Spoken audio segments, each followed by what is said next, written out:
All right, it's been that long since he's been in the off lane, but I think he's still got potential here, especially into the Bloodseeker. It's a fairly good lane. Like I said, your abilities counter almost everyone. I don't know, maybe that might be a point to that, but you know, where the Nyx Assassin lacks in the push, the Jakiro makes up for it, and I think that's probably what they prioritize here. I also think that whenever a Cube, like whenever there's a skill shot hero, and they just give him the hardest hero to land things on, right? And I think Nyx is the one here, I suppose. Sure. That's why they gave it to Cube. I think that's just the logic for Ivy. I mean, also, why is he silver tier? Like, sorry, platinum. On Nyx? Yeah, does he only play like 5-6 heroes and then just plays them all the time? Dude, Nyx used to be really good. Hold on for I know, but Cube is like master tier on Pudge, Rubik, Clockwork. He just plays a lot of Dota. Oh, okay, that's just he's just a gamer. Just a gamer. Just a gamer. Nice. I apologize, Cube. I love how they just use the liquid sprays, man. A very Matumba man picture as well, isn't it? Oh, that's a great He's just vibing, dude. He was just relaxing. 30 seconds. Aiden went up, took a picture of him. Matumba goes, okay, I guess that's going in Dota now. That picture though screams back pain to me though. What? No, he's relaxing. He's chillaxing in that picture. There's no back pain. I don't know about that one. That is not a curved. Golem get you gone picture at all. That's a little bit curved back. I feel bad for him. That is Matumba leaning back in. Do we have a chair sponsor this? No, we don't. He is relaxing in a non-branded chair in that. But if you want your chair sponsored whenever we're talking about Matumba Man's back, please contact. Hey, contact us. The Quarry. Contact us on Twitter. We'll build them for you. We will build them out of stone. You know, that's how chairs used to be built. You want a throne? Contact us. You ever seen an ancient Egyptian pillow? I haven't. Oh, it's just a slab of stone. Is it really? It really is. Actually, there's multiple iterations. The first one was a slab of stone, and then one's like, what if we made out of hardwood? And so they made these sticks, and there's like a bar in between, just hardwood. I mean, it's kind of clever. I feel like, you know, after going from stone to hardwood, that's definitely a softer material. There's like this scale of so you have hardness. to get your population used to the stone first, so they can accept the hardwood afterwards. I'll tell you what, though, you know, I bet you if you ask any of the Egyptian pharaohs what they thought of their pillow, they would have said, yeah, man, it rocks. Yeah, exactly. You can ask him right now. They're in the pyramids. Yeah, Just ask go. him. Just break in. Let's see how the lanes go here. Jakiro versus Clockwork, I don't think is that great a matchup. Clockwork just stops every single one of your spells with Battery Assault because your cast points are so long. And even though I did say the lane against Bloodseeker is decent, you need a little bit more kill potential. I don't know if Nyx necessarily provides that, and Clockwork is a pretty good laner too. So once Lil Plum gets thirst, I feel like this lane is going to be okay for him. Yeah. Oh, nice double stun into the range creep for Cube. Very nicely done. Yeah, I think Whoa, hold on. Actually, this might end up turning into a kill. They're sharing the Battery Assault level 1 very nicely, and it is Battery Assault level 1, so they'll be just fine. I thought we were going to see Lodine go for boots early, and I think that's going to end up actually hurting him just a little bit. That would have allowed him to close the gap and make these early levels a bit easier for Pleb. That being said, he's not particularly struggling right now. Not like Ivy care. They have been spitting on these level 1 Blood Rights. That's the third one they've tanked. But here goes Lodine. Yeah. Another beautiful stun, though. Courtesy of Cube. I mean, the thing about these Blood Rights is they're there to secure the range creep, right? So whether you get the damage or not is irrelevant. Oh, he meant to put him inside the cogs, 100%. And Pleb now has the point in thirst, though. Went for Magic Stick early, which I love as well. Definitely the right choice here. Hey, he's getting some good denies. Like, Pleb is playing this lane well. Well, I mean... Pleb is one of my favorite... Oh, mid lane? MTD? Has the Heavenly Jump. He'll be fine. Pleb is one of my favorite Bloodseekers in Division 2. All across the world. I mean, yeah, and that's pretty big. You know, everyone is... It's like a MySpace top 10 friends list. It's, you know, for Avo's top 10 Bloodseekers. He keeps it very sacred to him. Yeah, because I watch the replays and stuff to like learn, right? Because they're good players, and I feel like this hero is conceptually more difficult than people give it credit for. But Pleb plays him really well. What about the shrine in your apartment? For your Bloodseeker No, players? No. Oh, okay, my bad. I didn't know. It's not ready yet? The sacrifice hasn't worked? No. No. Also, I don't have a picture of Victor yet. Got it. Okay. I might have gotten a few from Stockholm. I'll see what I can do. Okay. Thank you. Anyway, bottom lane, by the way, let's talk about this one. I think Monkey King might be one of the few heroes that can actually beat Dawnbreaker in lane, if that's even possible. I think so, right? Yeah, with Enchanters, there should be a lane that favors the Monkey King. Yeah. So, you probably got rid of the biggest issue in the enemy team, which is Dawnbreaker's early game, because later on Nyx will counter her. And it's a pretty big deal. In this lane especially, JMV's got some really good creeps to take advantage of the kind of penalty to the enchants that they've taken, right? You can only get these small creeps now, but he did get the perfect one. The Centaur Courser giving you the magic resist, which, you know, a low skill could use right about now, as Omi is going pretty hard on him. He is going to get this Jingu Mastery off. Oh, nice boundless strike. He hits Omi from behind him. Such is the width of the staff of the Monkey King, and that is going to be a kill right onto Omi. Nicely done. Yeah, very girthy staff there. Yeah, I don't know about that one. I guess because Scarith Mage is so used to, like, you concussive shot and you just keep attacking, keep attacking, keep attacking. But against Monkey King, if you don't kill him in the initial burst and he gets that Jingu Mastery off, plus, of course, it's the Boundless Strike available, which he definitely did, you run. You run. You definitely don't give him a double stun. You don't want to be fighting. I don't think there was a chance there. Yeah, that was a weird choice. And you spoke about how, like, like a Zeus, for example, doesn't do anything about against the Ench creep. Scarith Mage does, like, negative things against an Ench creep. Like, he just dies. He's got 0 armor. His move speed's good, right? But given that JMV can hit him with the enchants, there could be problems there. Lodine is fighting Max head-on, and at least they'll get this kill. So it's going to be given to Lodine, actually. Lodine might die for this, but at least he got the kill. He doesn't, actually. Liquid Fire's not enough, and Low Pleb is chasing after Cube. But he doesn't want to complete this. That's very far. Actually, I think he could have gotten him. Yeah, I think he's happy enough to keep him on low HP. I mean, he's got the Thirst, so he can just kind of chase for it anyway. Nyx Assassin, good regen, right, but has no regeneration. He's got no consumables here. And Max has only brought him his boots, so there's no regen coming as they get a kill down bottom. Actually, no, it's just MNT denying himself. No big deal. Well, no, actually, the Enchantress was chasing after him, and then he killed himself through the creeps rather than dying to the Enchantress. But, yeah, I agree. I think staggering the deaths of the support and the offlaner is important, though, so I think that could have been a good kill. But at the same time, I respect the Bloodseeker. I'm trying to play this defensively. Especially considering your offlane didn't go as well. It's not going to go well. It's probably the best option for at least someone to get online. Mid lane is kind of even between the Zeus and Tiny, as expected. Zeus will eventually farm faster. We do see MTD who went for 1-point Lightning Bolt. Usually we see a lot of 404 builds, but the 1-point Lightning Bolt will help him keep control of the map a little bit more. Yeah, that's true, and I suppose that's an important thing to consider when you're up against an Assassin. He's one of the better heroes at ganking mid, especially, of course, once he hits level 6. That can certainly kind of basically just ruin a Zeus, honestly. Yeah, you can just tank through these combos fairly easily. That's going to be a bottle refill here for MTD, courtesy of Lodine. Not really sure if there's much they can do against this Tiny this early, even with the rotation from Cube, but it'll be at least time to spar over the bounties, or sorry, the first power runes. Mobe covering the bottom, which will spawn for him, so it's a quick little regen into the bottle. And there's the D-Ward coming in handy for MTD. The regen was in Zeus' hands. MTD had a lot of options. Nice little jump by MTD. Nice jump. Bit harder to execute than he makes it look, because you have to be moving and facing the right direction. Yes. So. I always tell people that, like, if you get stunned, for example, like if Clover gets you with Battery Assault or Avalanche gets you, for example, you actually will just jump in place, because you're technically not moving while stunned. So it's harder to execute than people give it credit for. It's not just mobility like people talk about. Cube. Okay, yeah, Blood Right. You can't reflect it with Sharpest now, and that means that he is going to die. Lil Pleb, the Cockroach Exterminator. Yeah, you reflect the first instance of damage you take there on Spike Carapace, of course, and because that one was Rupture, you didn't get the Blood Right damage back. Even though it's only Blood Right level 1, but still. Yeah, first little Rupture. Which, thank God, by the way. I don't know what this weird trend in NA has been of people going for 2 points in Blood Right, and then we go to EU, either Max Thirst, or you get 2 points in Blood Right. That's much better, in my opinion. As I now catch Max potentially, but Lil Pleb acknowledging this is too dangerous. Jakiro is quite a tanky hero early. Gotta respect that. So instead he'll retreat, go for the creeps. I think he can get away now with the second point in Blood Rage. I don't think you need to back Thirst on this hero. Or this game, rather.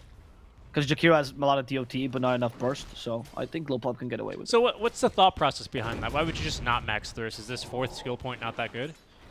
No, it's just that, like, you want to put points in Blood Rage as a carry Bloodseeker as soon as possible because it's your farming skill, right? So every point that's not in Blood Rage is a bad point, essentially. But it's for winning the lane. So the point in Blood Rage is to secure range creep, and the points in Thirst are just to exist and live in lane and be strong on the lane.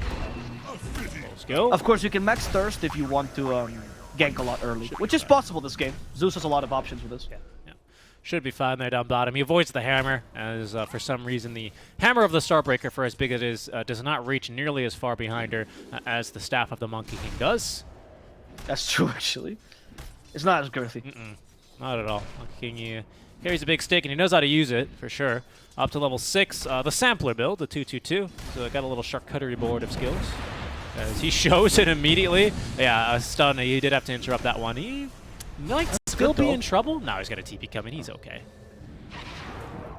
It's a good kind of charcuterie board, though. This is where you have no cheddar on the charcuterie board. It's proper cheeses, really. Cheddar? Cheddar's good. Come on now. Yeah, but not for charcuterie. It's just not a charcuterie cheese. All right. You know what? You're European. I won't fight you on this. Thank you. This celestial hammer is like a nice little blue cheese, you know, like a fine aged blue cheese. Well, it's such a good early. Wouldn't it be the cheddar to ruin Monkey's charcuterie board? Oh, it could be actually. Can you imagine someone's eating a charcuterie board, just plop a block of cheddar? I'm going to now whenever you invite me to your charcuterie parties, I'm going to aggressively come with cheddar cheese. Okay, make it Ray Lyser if you're gonna do that. At least do me that favor, please. Lodin, he was trying to interrupt Monkey King's farm, but he's a little bit too weak yet, which means he's just gonna give farm to Monkey King instead. So he will. And top lane, he also leaves Pleb alone, which allows them to kill him. That was a really weird play by Lodin. That's an early blink, though, I gotta say, from Mobe. I mean, sure, it is only Brown Boots bottle, but this is not bad of a timing at all. He gets that kill. I mean, sure, the DD rune helps, but like, in my right mind, no way am I expecting a Tiny to gank me top with a DD blink at 9 minutes in. That's ridiculous. Okay, now maybe next time in the bottom lane, sorry, he's going to go down. And if you notice, the Zeus has actually changed his build around from what we usually see. He's actually maxing the Lightning Bolt after Arc Lightning and going for the Axe directly. These days we see a lot of Guardian Sun Zeus going 404, but I think they acknowledge they can't play that slow. They need to play a little bit faster. So I agree with MTD's idea of this build. Mobe, he's going to look for a second kill up top lane. Solar Guardian will make this a bit more difficult. Maybe they can even turn on a Mobe. The second stun connecting. Lil Pleb's here as well. One more right click is all he needs, and he'll have it. Nice. That's a kill, and Max is going to be super easy. Look at that move speed here on Lil Pleb. No. Maybe next time. What are you doing? Dude, he can't control that. He was trying to hit a creep with a concussive shot. Oh my god. That kill, if Buttsinger got it, he would have recovered, right? It was a necessary kill. Would have had Maelstrom with that kill. No! I just saw it.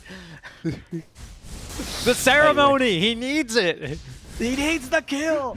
Either or, really good counter initiation by Dawnbreaker. And great job as well avoiding the Nyx Assassin, which is the biggest game-changing thing here. MTD, good jump. Jim Vincento won't quite get him, and now MTD can just TP in the face of danger. MTD, just one level and heavenly jump, but he's making this skill look truly heavenly. That he is. That he is. Yeah, I mean, I haven't seen... Oh, bottom. That's going to be owned to me in some trouble. Out of mana, but made enough space there with the last little Celestial Hammer to evade death.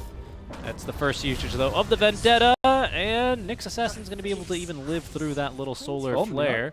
Not Solar Flare. What's this thing called? Mystic Flare, thank you. Solar Flare. Solar Flare is Krillin's ability in Dragon Ball, so I see you are a weak. That's exactly what I meant. The top lane.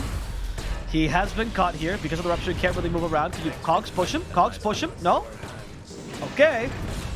I guess he'll hold a Defiance, just tank the whole damage. Lodin will eventually get the kill, but he lost Pleb. I tested your metal Max just taps it. Nice try. Oh, the little unique BKB voice line. Man, I've been really using this Liquid voice line. Liquid supporter pack, which you can still buy, by the way. I wonder when that's going to be good till. I love that line. I hope it's good till after TI for this season. I don't think so. Oh, that's a good question, actually. Yeah, I didn't check the expiration. I don't remember what last season it was. I don't remember either. That was so long ago. A year ago? Yeah. You kidding me, dude? Anyway, I do think that was... Nope, Zeus has the ultimate here, but nothing to counter with, and there's no Dawnbreaker. Yeah, very good toss. Mobe's really making this early Blink Dagger look completely broken. He's like top, he's bottom. You got to kill bottom, by the way, back onto the Dawnbreaker, who did return to the lane, and it did pay dearly for it there. Another toss back. Another one. Yeah, that's the thing of beauty here. Cube, it does not have the point of mana burn, but doesn't need it. I mean, MNT just has no armor, so he almost dies there basically with the creep wave. And the Siege is going to be top lane here with Max. Having now maxed the Liquid Fire, it's going to be a very easy tier 1 for them. I don't think this DGG draft is meant to lose this early, honestly. I feel like it was supposed to do much better in the lanes. You lack stuns, and I mean, yeah, I guess you have Clockwork plus Kareth Mage. You have that combo to start getting kill scare and pickoffs, but it's still tough. You also don't have the greatest push. Like the consistent push is not really there. Well, this is that'll pick up onto James Vincento. Nicely done. Give it to Only. Yeah, that's fine. they've got Clock Dawnbreaker, which I think is really good here, actually. Not only because, obviously, you know, hook shot into Solar Guardian, but also the cogs, right, which kind of enable the Dawnbreaker. All of her spells are much better when you have some sort of area control, be it a Pit of Malice or Rod of Atos or cogs, right? In addition with Sky, because you've been focusing a lot on the Sky cogs, and that's true. That's completely true, even though we haven't seen it yet. I just think there's a little bit more to this DGG lineup, especially their early fighting potential. Pre-BKB, it's pretty big. So Ivy, they're playing well, but they just need to not overextend and give DGG these opportunities to get back in the game.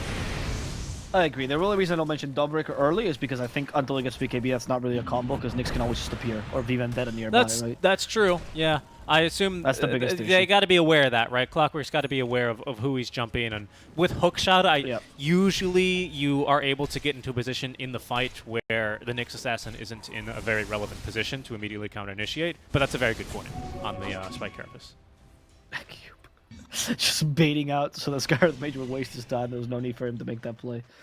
Yeah, that's why we see Omid rushing BKB. We've never seen this build in the offlane. Dawnbreaker is very rare, but against Nyx Assassin, there's no other way to play, especially if you want to utilize this global potential. MTD's close to that Nimbus as well. That's going to be a big help for them, because they're just kind of getting all these abilities that work great with Cogs and Rupture, right? If someone's stopped, they're going to be smashed by Mystic Flare, they smashed by the Nimbus, by the Dawnbreaker Ultimate, by Solar Guardian, and you also are getting Atos eventually on Skyrim Mage. They're going to have multiple ways to stop someone. Nice movement here on the smoke.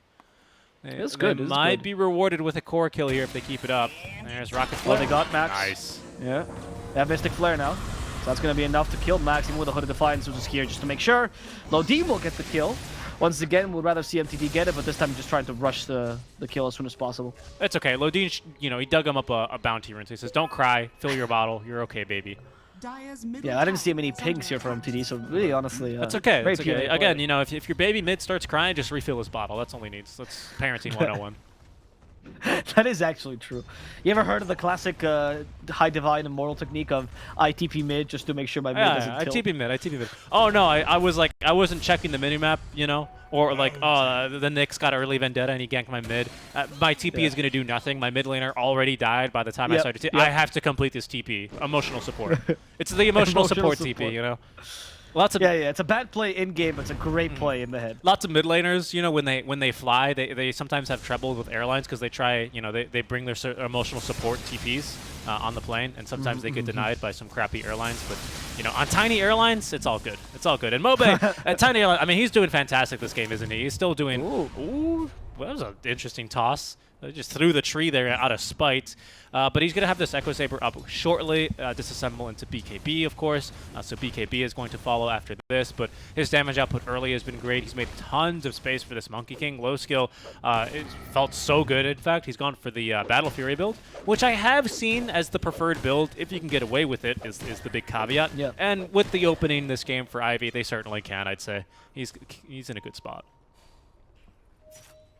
It's also the better build against Bloodseeker. Monkey King doesn't have any natural farming tool, or not very effective natural farming tools. Right, Primal Spring is meh.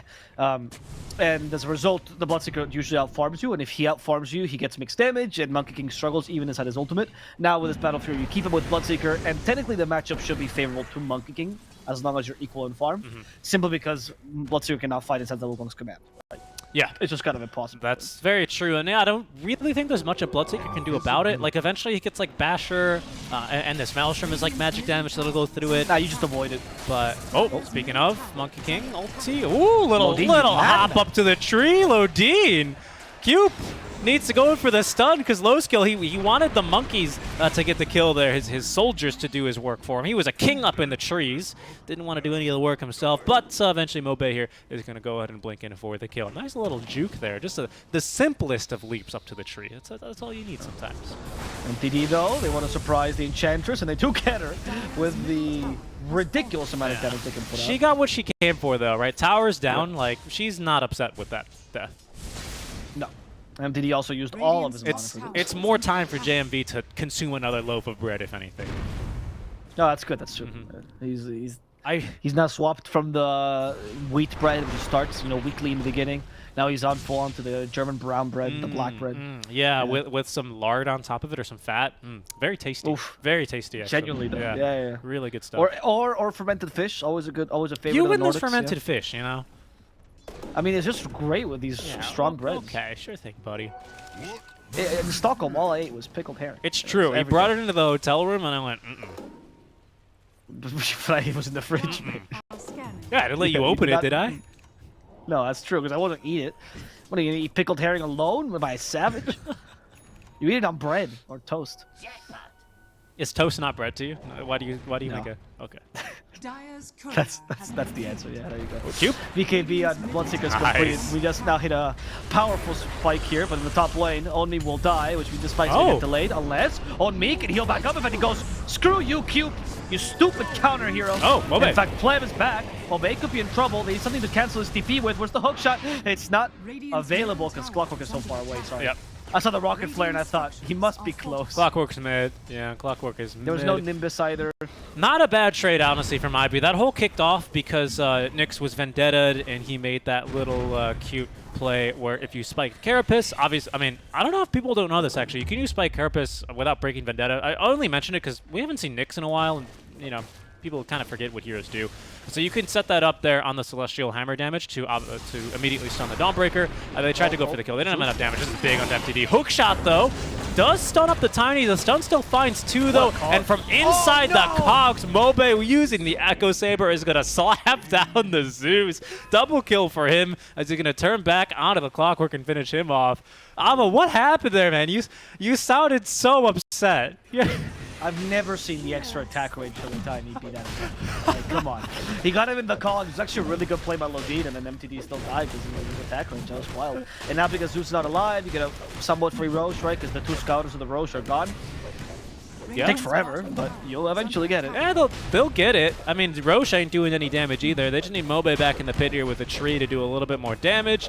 He's like, where's my tree? Where's my tree? He needs to walk outside of the pit. There it is. They're going to lay down now the Macropyre to speed this up a bit more. And Lowskill will be able to pick up that first Aegis into the BKB for him, which is about to be delivered. So he is kind of in fighting shape here. The damage, it's not very high, but he still has Mobe here to assist in that, while the BKBs are not yet up on all the DGG cores. And I say all of them because he is being matched 1-to-1 here by Little Pleb, who's got his BKB up. There's the hook shot. It's going to find Cube, but the Blood Right to follow up will not. Yeah, here's the ultimate problem, right? A 4-staff counters this whole draft of DGG. Like, they literally don't have enough stuns to stop you. Even Root won't help you. Yeah, that's true. It's a game where I wouldn't mind if Bloodseeker thinks of a Nullifier, honestly. Yeah, that's what I was thinking. Nullifier sounds really good this game to me as well. Yeah, the 4-staffs are potentially a bit of an issue, aren't they, right? Yeah, that's a good point. We talked about this. This draft has synergy. You gotta but a lot of rupture it. weakness. You gotta rupture it. Oh, good blink out by Mobe. He's still scouted, of course, using the Zeus ulti, and now underneath the cover of the Blood Rights, there's absolutely nowhere he can go. So that's a quick death. That'll delay this push here that I think Ivy otherwise were looking to fight around. That is unless Low Skill just goes in, and he will. Plebba's BKB though, but the Ice Path perfectly hits. And Plebba could be in trouble as acting the BKB to prevent the dual breath from slowing him down enough. Nimbus at least kills Jay and Vincento. As Pleb sees an opportunity, hook shot, hits Max instead. Lodine though will die in these cogs. Once again, MTD hitting from the high ground though. MTD goes back in, silence the flow skill, but he has BKB, MTD. That jump condemns him. Owned me at least gets Cube, but Pleb also gets hit by the stun from low skill. They're all underestimating Ivy's power. Maybe next time in trouble. The Enchantress Creep also hitting him, but low skill, waiting for the Primal Spring. There we go. Maybe next time you are going to die. DGG loses 4 heroes here, underestimating Ivy's lineup completely. Yeah, that was certainly a little bit of the underestimation of the powers. I'm not sure really why MTD decides to leap down. The fight at that stage wasn't really looking, I mean, it wasn't looking too comfortable down there, I'm not going to lie, you know? Bloodseeker has no BKB, he's dead at that stage, and there's a Macropyre on the low ground. You went ahead and quoted Revenge of the Sith, so I'll do the same here. you said you underestimate my power, which is what he says. I'm not really sure what MTD does. MTD's like, it's over, I've got the high ground, and Monkey goes, you underestimate my power, and then it actually like ends up working out for Monkey King this time, unlike Revenge of the Sith, where he gets his legs chopped off by Obi-Wan. Right. This one looks really good. Again, I meant it though. The initiation. It wasn't a quote. The initiation. Yeah, don't worry. You're a big Star Wars guy. We all know. This time around, I mean, the fight looks so good, especially because Pleb is forced to BKB to run away to live on that first engagement. Had he had BKB in that second time, maybe they can at least kill the Monkey King once, and then you run away, and the fight doesn't look that bad. But yeah, the initiations they end up really mattering, and that's where Ivy. They've got a little bit of an edge here for now, don't they? Despite the vision of DGG, Cube has been able to find lots of jumps. Mobe, who's dead at the start of that fight, like, it doesn't matter. Ivy still get off to a really good start. Yeah. I feel like the jump on MTD was the condemning factor. Yeah. I don't know why he did that. He was low on mana as well, has no extra mobility like a Blink or a Force Staff to help him out. So just odd, and I didn't like that at all. I think the initiation by Low D was fine, though. It was the follow-up afterwards. At least DGG has some scaling on the Zeus, but it is scary when you're playing Bloodseeker versus Monkey King and you lose these fights. Especially when your Bloodseeker hasn't been able to go for the SNY that's so typically loved by Bloodseekers, and instead is forced to go for a Bastion a little bit earlier, has to go for an early Shard as well to deal with the Monkey King. It's not the best game. It's not the best, but I think like he's got options, right? Especially with Basher up soon, like it's still viable that they take these fights. Now they know that they're smoked, right? The DGG ult did not find 2 heroes, so they are going to. Yeah, Ivy's just gonna have to basically cancel this. MTD? Oh, are they? MTD could almost die here. Oh, there's the helpless Solar Guardian just in case. They couldn't lose MTD again. That would have been too much. I'm not sure if I really like that play out from Cube, to be honest with you. You're playing in this Monkey Aegis timing here. And he just got his Ag Scepter. You'd really like to kind of group up and fight. Going for these solo pickoff plays versus a Dawnbreaker. It's just, you force out the ultimate, but that's about it. That being said, it's not going to stop Lowskill from still fighting as Mobe. He's in now. Nice follow-up there from Mobe. That is going to be a kill regardless. MNT might end up regretting that little cheeky rod of Atos as Lowskill, part of me, makes the jump. 20 seconds left on this Aegis to be reclaimed as MTD actually completes that TP. The fight, however, is not looking good whatsoever as Ivy will pick up now a second core. Lowskill even thinking about going for more. He is about to get this Aegis reclaimed though, so does need to be careful here not to take any hero damage, and therefore will jump all the way across the map to go out and get the full regeneration. But yeah, not a good TP there from MTD. Zeus, much like a sniper in the way that you want to be playing him, right? Kind of more backlines, a little bit more spammy on the spells, not so much TP underneath tier 1 tower, tier 2 tower in the middle of an enemy dive. Yeah, I don't know that. They seem confused. They're like, guys, what is this thing they have? I can't move or press spells. It's called a stun. Do we have any of those?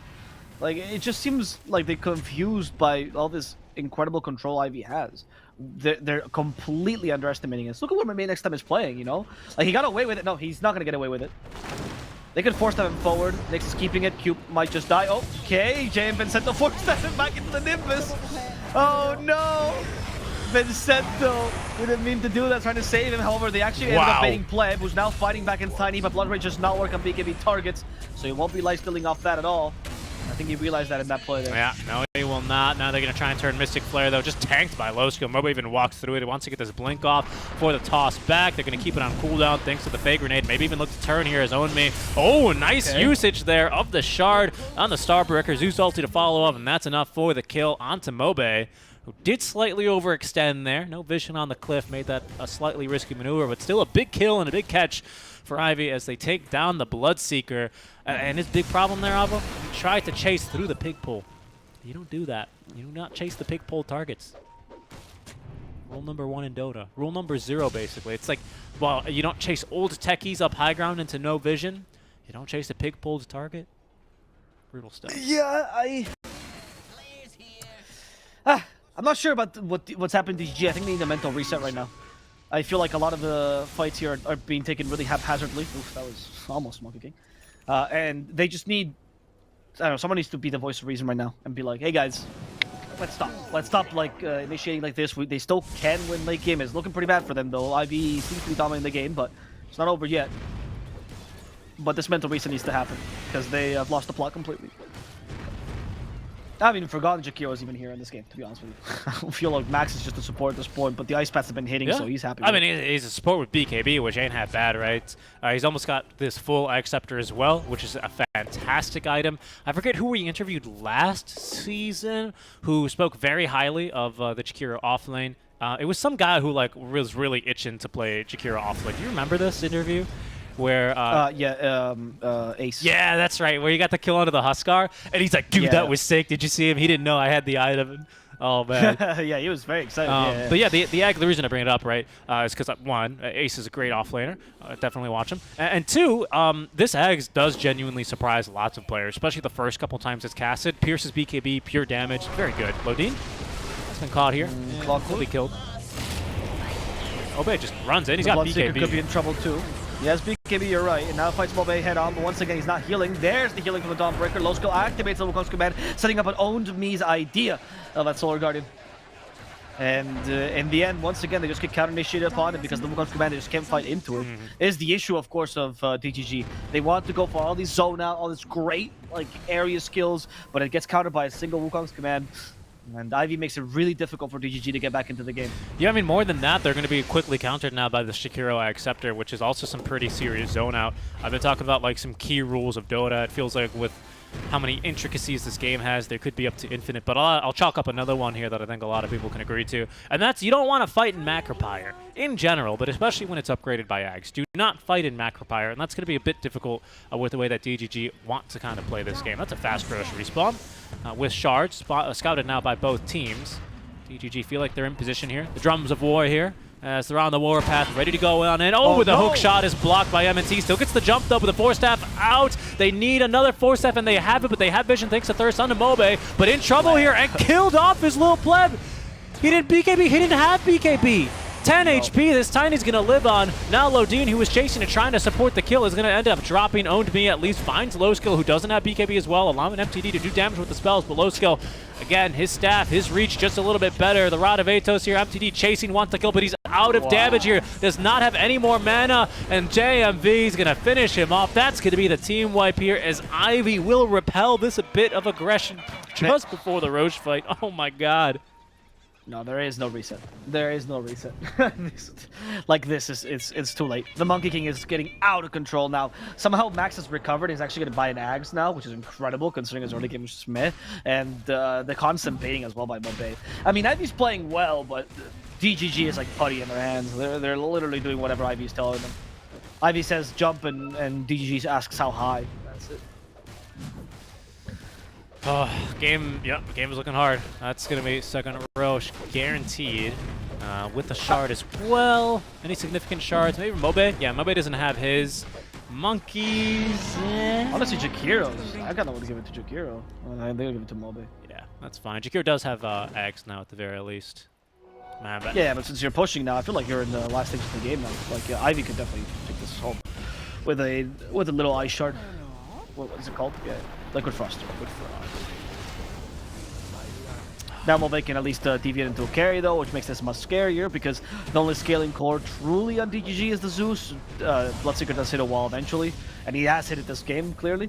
And the Tiny can make up for that Zeus, then Monkey King will just take over the game. Yeah, tough fight there for DGG to swallow, and I think potentially we might not have exactly reached it, but the point of no return, yeah, it's here. Clockwork's found it here as he's towed the line, and he'll have his feet chopped off for that one. A little pleb. Oh, he's in maybe a little bit of a danger zone here. Kenny Lodgins in the background, his Low Skill jumping on in. Nice stuns, courtesy of MTD at least. Half HP now for Low Skill. Oh, he's full HP, no matter. Satanic, full health. They have stunned up 3 heroes. That's going to allow Mobe to jump in. 4 heroes stunned there by the Carapace. In trouble's pleb. He's going to have to BKB just to run away, but he's going to die. Max lays down the Macropyre. It'll kill all 3 heroes, and that's likely going to be just GG well played here as Ivy are close to closing out game 2. Nice try, nice try. Nice try, nice try. DGG, they can use this time to at least talk it out. Talk about the mistakes this game, perhaps. Think about what they're going to do next game, because I do feel like even if they don't win now, which they could, I don't think they realize they don't have buybacks. They can just take it afterwards. This is a huge net worth swing. 22k with a Monkey King with a better late game line. Ivy just looks much better right now. It's night and day from game 1 as well. In the game 1, Ivy seemed a little bit sleepy, if anything, right? Though they were playing pretty well. And in game 2, DGG just dropped the ball. And Ivy looks amazing. Well, that's because Low skill particularly. I mean, now this Monkey King is really good for a they're like, reason. wait, there's no buyback, or we need to do more to force buyback. They think they can play versus 2 lanes of barracks. Well, we'll go ahead and kill him then. Stun into stun into Staggering stun. deaths now. Ownby is dead. Was expecting to get out through thanks to the Starbreaker. Lodine's gonna go in. They're gonna try for Mobe, but he's got BKB. Wukong's command is out with the +1 ring as Lodine is slapped to death by that last little tree attack. He bought time though. MTD is back. Pleb's up in 5 seconds. What can they do though? Throne is exposed, falling fast. There is a glyph of fortification here at the ready. DGG, they're going to have to throw it out soon as MNT is caught here and killed off. Got buyback though. Throne's still falling. They still have the fortify. Mobe making the jump in. Doesn't have BKB. Could be in trouble. They still have a fortify, but Throne is going to go down here. And that is going to be game number 2 in control here and secured for Ivy. Well, that seemed... It's a great victory for Ivy. Like, I want to give them credit because I think they played really well, particularly Lil Pleb was just absolutely dominating this game. I think Mobe also...